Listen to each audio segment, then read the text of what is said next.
देखो यार, पहली बात, अगर आप किसी भी बोर्ड के स्टूडेंट हो, like UP board, MP board, Bihar board, किसी भी बोर्ड के स्टूडेंट हो, आप इस वीडियो को देख सकते हो। इस वीडियो में हम लोग सोशल साइंस से कुछ इंपॉर्टेंट ऑब्जेक्टिव क्वेश्चन करेंगे। देखो यार, क्योंकि यूपी, एमपी, बिहार सभी बोर्डों में अब इस एनसीईआरटी बुक लग रही है, आप सब जानते हो, तो कोई दिक्कत नहीं, सब लोग पढ़ सकते हो। सेकेंड बात, ये जो अभी स्क्रीन पे आप लोग मॉडल पेपर देख रहे हो, ये यूपी बोर्ड का ही मॉडल पेपर है, क्लास 10th का, और वो भी न्यू पैटर्न पे। और यूपी बोर्ड का भी न्यू पैटर्न पे इस साल हर सब्जेक्ट में 20 मार्क का ऑब्जेक्टिव क्वेश्चन पूछा जाएगा। तो इस वीडियो में मैं आप लोग का जो ये लेटेस्ट पैटर्न पे मॉडल पेपर था यूपी बोर्ड क्लास 10th का सोशल साइंस का, उससे लेकर आया हूं और उससे मैं सॉल्व कराऊंगा। तो आप इस वीडियो को अंत तक देखते रहिए, और चैनल को अभी तक आपने सब्सक्राइब नहीं किया है तो चैनल को सब्सक्राइब कर लेना और बेल आइकन को भी दबा लेना, जिससे मेरी सारी वीडियो की नोटिफिकेशन आप सबको मिलती रहे। फिर मैं दोहराना चाहूंगा, आप किसी भी बोर्ड के स्टूडेंट है, इस वीडियो को देख सकते हैं, ये सबके लिए इंपॉर्टेंट है, और खासकर यूपी बोर्ड के लिए तो सबसे इंपॉर्टेंट है। तो अगर आप यूपी बोर्ड के स्टूडेंट है तो इस वीडियो को थोड़ा सा भी मिस मत कीजिएगा। तो चलो हम लोग देखते हैं सारे के सारे क्वेश्चन। देखो, न्यू पैटर्न क्या है यूपी बोर्ड का, थोड़ा मैं बताना चाहूंगा। आप लोग का हर सब्जेक्ट में 20 मार्क यानी 20 मार्क का ऑब्जेक्टिव और 50 मार्क का सब्जेक्टिव क्वेश्चन पूछा जाएगा। और इससे रिलेटेड मैंने कई थे मॉडल पेपर डाल रखा है, ये अभी आप जो स्क्रीन पे देख रहे हो, ये भी इसका मैं पहले वीडियो बना चुका हूं, ठीक है, तो आप चैनल पे जाकर देख सकते हैं। बाकी चलिए, इस पे मैं इस वीडियो में जो ये ऑब्जेक्टिव क्वेश्चन है इनको मैं सॉल्व कराऊंगा। तो इसमें आप लोग जो देख सकते हो, फर्स्ट सबसे ऊपर ये बहुविकल्पीय प्रश्न है, 1 नंबर से स्टार्ट होता है। चलिए यहाँ से इसको सॉल्व करना हम लोग शुरू करते हैं, लेकिन थोड़ा मैं जूम कर लेता हूँ कि आपको अच्छे से दिखाई दे। ठीक है, देखिए यहाँ पे क्वेश्चन है फर्स्ट, कि यूरोप में राष्ट्रवाद के उदय के कारण निम्नलिखित में से कौन से हैं। ओके, और यहाँ ऑप्शन दिया कि नए मध्यम वर्ग का उदय, उदारवादी विचारधारा का प्रसार, क्रांतिकारियों का उदय और उपरोक्त सभी। तो इसका आंसर डी सही हो जाएगा, उपरोक्त सभी, क्योंकि यूरोप में राष्ट्रवाद के उदय में नए मध्यम वर्ग का, उसके अलावा मतलब उदारवादी विचारधारा और क्रांतिकारियों का उदय, इन सभी का योगदान था। ठीक, चलिए सेकेंड प्रश्न देख लेते हैं। सेकेंड प्रश्न है कि असहयोग आंदोलन का नेतृत्व किसने किया। सब जानते हैं भैया, असहयोग आंदोलन का नेतृत्व महात्मा गांधी ने किया। महात्मा गांधी ने असहयोग आंदोलन शुरू किया था। ठीक है, चलिए अगला प्रश्न है कि संयुक्त राष्ट्र संघ का मुख्यालय कहाँ स्थित है। देखो यार, संयुक्त राष्ट्र संघ का मुख्यालय न्यूयॉर्क में स्थित है। ठीक है, यहाँ अमेरिका भी ऑप्शन है, अमेरिका में ही न्यूयॉर्क है, तो यहाँ अमेरिका भी है और न्यूयॉर्क में भी है। तो देखो, अगर ये 100% ये मतलब सही ऑप्शन, तो ये मान लो 80% सही है। ठीक है, इसीलिए ये होगा। देखो, अगर कोई बोले कि ताजमहल कहाँ स्थित है, तो आप लोग क्या बोलोगे, आगरा, लेकिन उत्तर प्रदेश में भी तो स्थित है। अगर ऑप्शन में आपको उत्तर प्रदेश भी रहे, आगरा भी रहे, तो राइट आंसर आप लोग तो आगरा पे ही मारोगे ना। तो उसी प्रकार ये ऑप्शन आपका सही हो जाएगा, न कि ये। ठीक, चलिए अगला प्रश्न देख लेते हैं। अगला प्रश्न है कि पंजाब में भूमि निम्नीकरण का कारण है। ओके, और देखो यहाँ पे एक मतलब यहाँ इंपॉर्टेंट चीज है, भूमि निम्नीकरण का मतलब क्या होता है। जैसे भूमि की गुणवत्ता का कम हो जाना, जैसे आप देखे होंगे, पहले आपका कोई खेत होगा, उस पर अच्छा खासा धान या गेहूं उगता था, लेकिन अब उस खेत पे कुछ होता ही नहीं है, वो बंजर टाइप का हो गया है। तो उसी को हम कह सकते हैं कि भूमि का मतलब निम्नीकरण हो गया, मतलब भूमि की जो गुणवत्ता थी वो कम हो गई। ठीक, तो ये मतलब पंजाब में बोल रहा है कि पंजाब में भूमि निम्नीकरण का क्या कारण है, या क्या कारण देखा गया। तो देखिए, अधिक सिंचाई। पंजाब में भूमि निम्नीकरण का कारण अधिक सिंचाई देखा गया। जब एक समय था जब पंजाब में मतलब जल स्तर या जल की कमी नहीं थी, लेकिन अभी इस मतलब सिचुएशन में अभी तो जल की कमी पूरे देश को देखने को मिल रहा है। लेकिन देखो, आप लोग कहोगे कि अधिक सिंचाई के कारण मतलब भूमि की गुणवत्ता कैसे कम हो सकती है, तो हाँ यार, हो सकती है। आप देखना, अगर आपके किसी खेत में सालों साल पानी लगा है, कई सालों तक पानी लगा रहेगा ना, तो वो खेत आपका बंजर टाइप का हो जाएगा। ऐसा नहीं है कि हाँ पानी 1-2 महीने लगा रहे खेत में तो उससे कुछ होगा, खेत को नहीं, मतलब सालों साल लगा रहे। ठीक है, तो यही है अधिक सिंचाई। चलो उसके बाद हम लोग पांचवा प्रश्न देखते हैं कि निम्न में से किसे हरा सोना के नाम से जाना जाता है। देखो यार, जो हम लोग के पेड़ पौधे वन हैं, इनको हरा सोना कहा जाता है, क्योंकि आप समझ सकते हो पेड़ पौधे की मतलब का हमारे जीवन में कितना उपयोग है। चारों तरफ से उपयोग है, लकड़ी के अलावा, छांव के अलावा, ऑक्सीजन, सबसे बड़ी तो ऑक्सीजन। ठीक है, तो वन को ना, जो वन है उसकी तुलना की गई है हरे सोने, मतलब सोना, जो सोना है ना, उसकी तुलना की गई है वन से।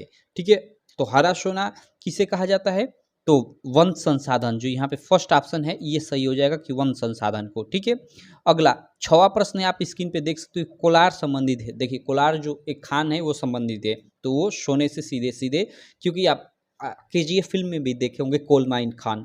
ठीक है, तो कोलार संबंधित किससे? सोने से। ये सोने मतलब नींद से नहीं, सोना, गोल्ड। ठीक है, चलिए अगला 7वां प्रश्न आप लोग देख सकते हो। 7वां प्रश्न है कि रवि की फसल है। ठीक है, देखो इनमें से रवि की फसल, भाई गेहूं रवि की फसल है। ठीक, अगला प्रश्न है 8 नंबर, आप स्क्रीन पे देख सकते हो। 8 नंबर प्रश्न क्या है? 8 नंबर प्रश्न है कि सर्वाधिक उपयुक्तता की दृष्टि से किस क्षेत्र में लौह इस्पात उद्योग स्थापित करना चाहिए। मतलब कह रहा है कि जो लौह अयस्क क्या है, यहाँ एक बार मैं और प्रश्न को पढ़ता हूँ। सर्वाधिक उपयुक्तता की दृष्टि से किस क्षेत्र में लौह इस्पात उद्योग स्थापित करना चाहिए, यानी उद्योग की बात कर रहा है, कहाँ हमें स्थापित करना चाहिए। ये बताओ, अगर हमें मान लो यूपी में कहीं पे कोयला का खान मतलब कोयला का खान मिल गया। ठीक है, वहाँ से कोयला हमें निकलने लगा, तो हम लोग वहीं अगर कंपनी स्थापित करेंगे तो हमें फ़ायदा रहेगा, उसके मतलब उसको निकाल कर तुरंत वहाँ पे शुद्धिकरण हो जाएगा। ऐसा नहीं कि अगर कोयला यूपी में निकल रहा है और हम कश्मीर में उसका मतलब उद्योग स्थापित कर दें, उसको शुद्ध करने की विधि जो भी होती है, और तो दिक्कत हो जाएगी ना। यहाँ से कोयला हम उठाकर फिर कश्मीर ले जाएंगे, वहाँ पे कंपनी में शुद्ध होगा, फिर वहाँ से देश में इधर उधर। तो कहने का मतलब कि जहाँ मतलब हमें लौह अयस्क ज़्यादा प्राप्त होता है, वहीं पे हम उसका उद्योग बैठाए, काम धंधे उसका लगाए, तो ही हमको फ़ायदा होगा। तो देखो, और ज़्यादा लौह इस्पात देखा गया है झारखंड उड़ीसा में पाया जाता है, तो यहीं पे हमें लौह इस्पात उद्योग स्थापित करना अच्छा रहेगा, इसलिए ये बी ऑप्शन सही हो जाएगा। ओके, चलिए अगला प्रश्न देखते हैं। अगला प्रश्न 9 नंबर, आप लोग देख सकते हो कि सुंदरवन राष्ट्रीय पार्क किस राज्य में है। ये प्रश्न है, आप लोग देख सकते हो कि सुंदरवन राष्ट्रीय पार्क किस राज्य में है। भाई ऑप्शन देख सकते हो, असम, उत्तराखंड, उत्तर प्रदेश, पश्चिम बंगाल।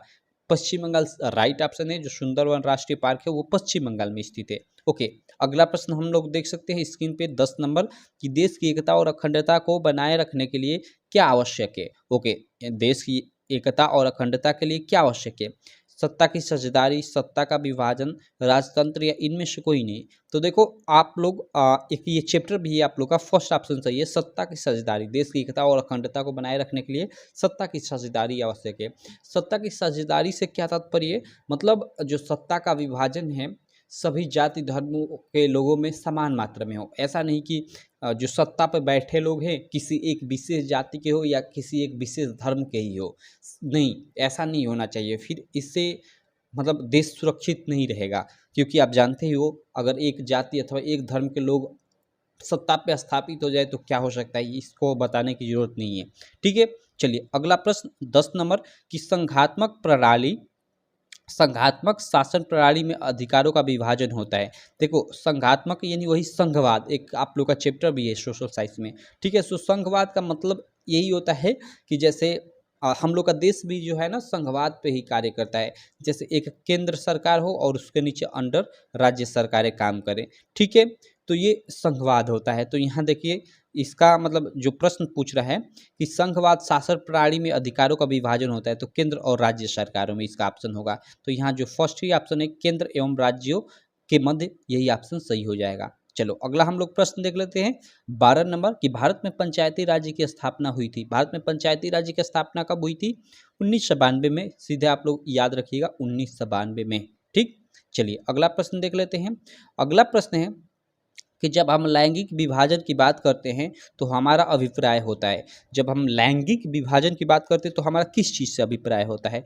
तो यहाँ पे ऑप्शन है कि बालक और बालिकाओं के अनुपात से, या नीचे है कि 1000 पुरुषों पे महिलाओं की संख्या से, या इधर ऑप्शन है आप लोग देख सकते हो कि समाज द्वारा स्त्री और पुरुष को दी गई असमान भूमिकाएं, या इनमें से कोई नहीं। तो देखो जब हम लैंगिक विभाजन की बात करते हैं तो वहाँ हम समाज में, ठीक है, या समाज द्वारा स्त्री और पुरुष को दी गई असमान भूमिकाओं के बारे में बात करते हैं। ठीक है, काफ़ी सारे लड़के यहाँ पे ये चीज़ ये सोच रहे होंगे कि 1000 पुरुषों पे महिलाओं की संख्या, नहीं, वो हम लैंगिक अनुपात उसको बोलते हैं, लैंगिक विभाजन नहीं बोलते हैं।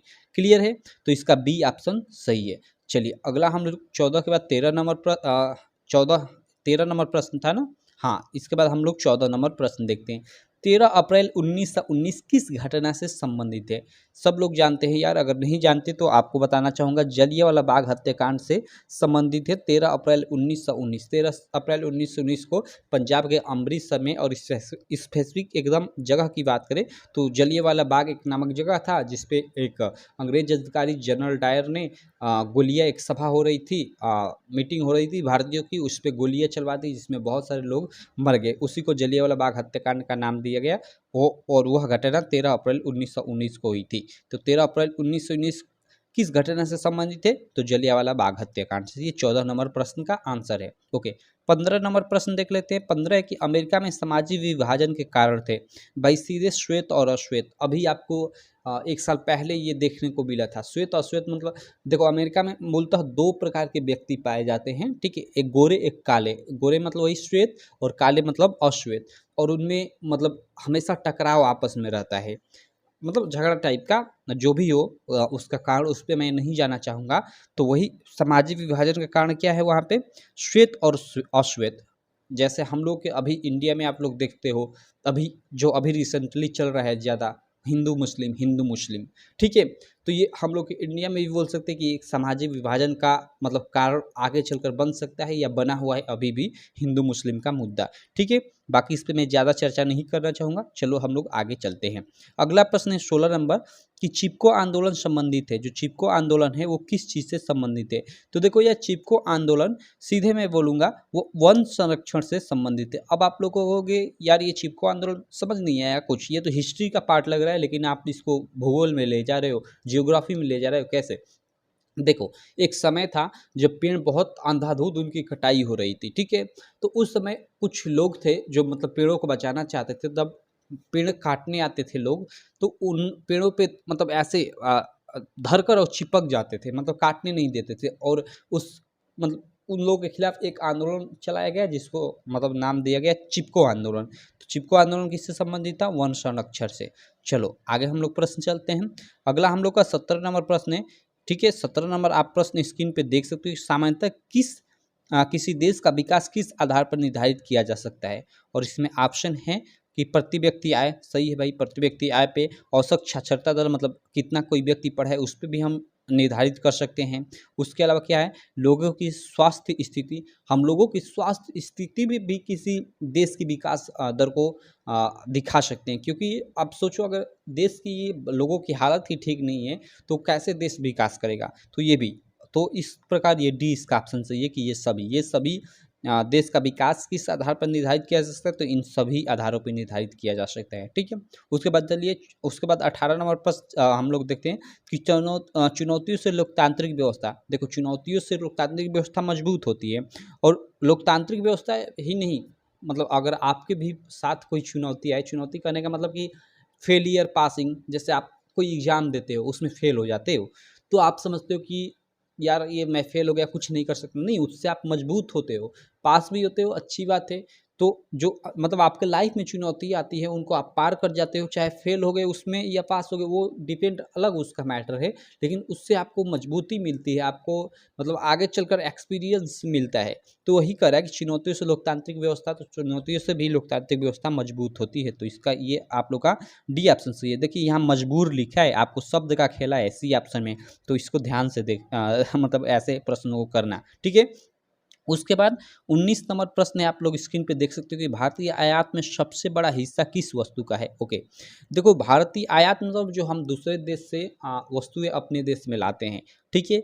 तो आयात में सबसे बड़ा हिस्सा किस चीज़ का है? तो भाई पेट्रोलियम पदार्थ, जो पेट्रोलियम है ना, आप लोगों ने देखा होगा लाखों लाखों करोड़ों का खरीद कर हमारे देश में आता है। तो पेट्रोलियम पदार्थ का सबसे अधिक आयात होता है हमारे देश में। तो ही यहाँ बोल रहा है कि भारतीय आयात में सबसे बड़ा हिस्सा किस वस्तु का है? तो पेट्रोलियम पदार्थ, यानी वही आप लोग पेट्रोलियम पदार्थ जानते हो, वही जो आप गाड़ियों में तेल भरवाते हो, ठीक है। चलिए आगे हम लोग चलते हैं और अंतिम प्रश्न देखते हैं। 20 नंबर आप लोग स्क्रीन पे देख सकते हो कि भारत में उपभोक्ता संरक्षण अधिनियम कब पारित किया गया? देखिए, भारत में उपभोक्ता संरक्षण अधिनियम 1986 में पारित किया गया। देखो, यहाँ एक प्रश्न है ये कि उपभोक्ता संरक्षण अधिनियम क्या है। जैसे देखो, आप दुकान पे जाते हो, कुछ चीज़ें खरीदते हो, ठीक है। अब वहाँ पे मान लो वो प्रोडक्ट आपका ख़राब निकल जाए, घर आप लाए या कुछ चीज़ हो जाए, ठीक है। या एक्सपायरी डेट में हो और आप जाओ दुकान पे तो वो वापस ही ना करे। तो पहले इसके लिए कोई स्पेसिफिक नियम नहीं था, मतलब लेकिन अब नियम बना दिया गया है। अगर आप नहीं जानते, अगर दुकानदार एक्सपायरी डेट पे कुछ चीज़ें बेच रहा है, अगर आपको पता चल जाए एज आप मतलब खरीदने वाले हो, उपभोक्ता हो, ठीक है, तो आप उपभोक्ता इसके लिए पूरा सिस्टम बनाया गया है। अगर वहाँ पे शिकायत कर देते हैं तो हो सकता है उस दुकान को ही अधिकारी आकर बंद करा दे। ये सब आप चीज़ें जानते होंगे, ठीक है। तो ये उपभोक्ता संरक्षण अधिनियम और इसे 1986 में पारित किया गया था, ठीक है। तो देखिए इस प्रकार हमने ये 20 के 20 ऑब्जेक्टिव क्वेश्चन कर लिए। ये नीचे और भी बहुत सारे आप लोग के सब्जेक्टिव क्वेश्चन और चीज़ें हैं, इनका मैं पूरा का पूरा बना चुका हूँ आप लोग का कि कैसे आप लोग का 2023 का पेपर आएगा। तो अगर आप अभी तक नहीं देखे हैं तो जाकर देख लीजिएगा। बाकी नेक्स्ट कुछ वीडियो में इनके ये प्रश्न एक एक दो दो प्रश्न लेकर मैं सारा का सारा सॉल्व करा दूंगा। आप चैनल के साथ बने रहिए। बाकी अगर आप चैनल को अभी तक सब्सक्राइब नहीं किए हो तो सब्सक्राइब कर लेना और बेल आइकन को भी दबा लेना, जिससे मेरी सारी वीडियो की नोटिफिकेशन आपको मिलती रहे। तो चलिए नेक्स्ट वीडियो में हम मिलते हैं, तब तक के लिए थैंक यू।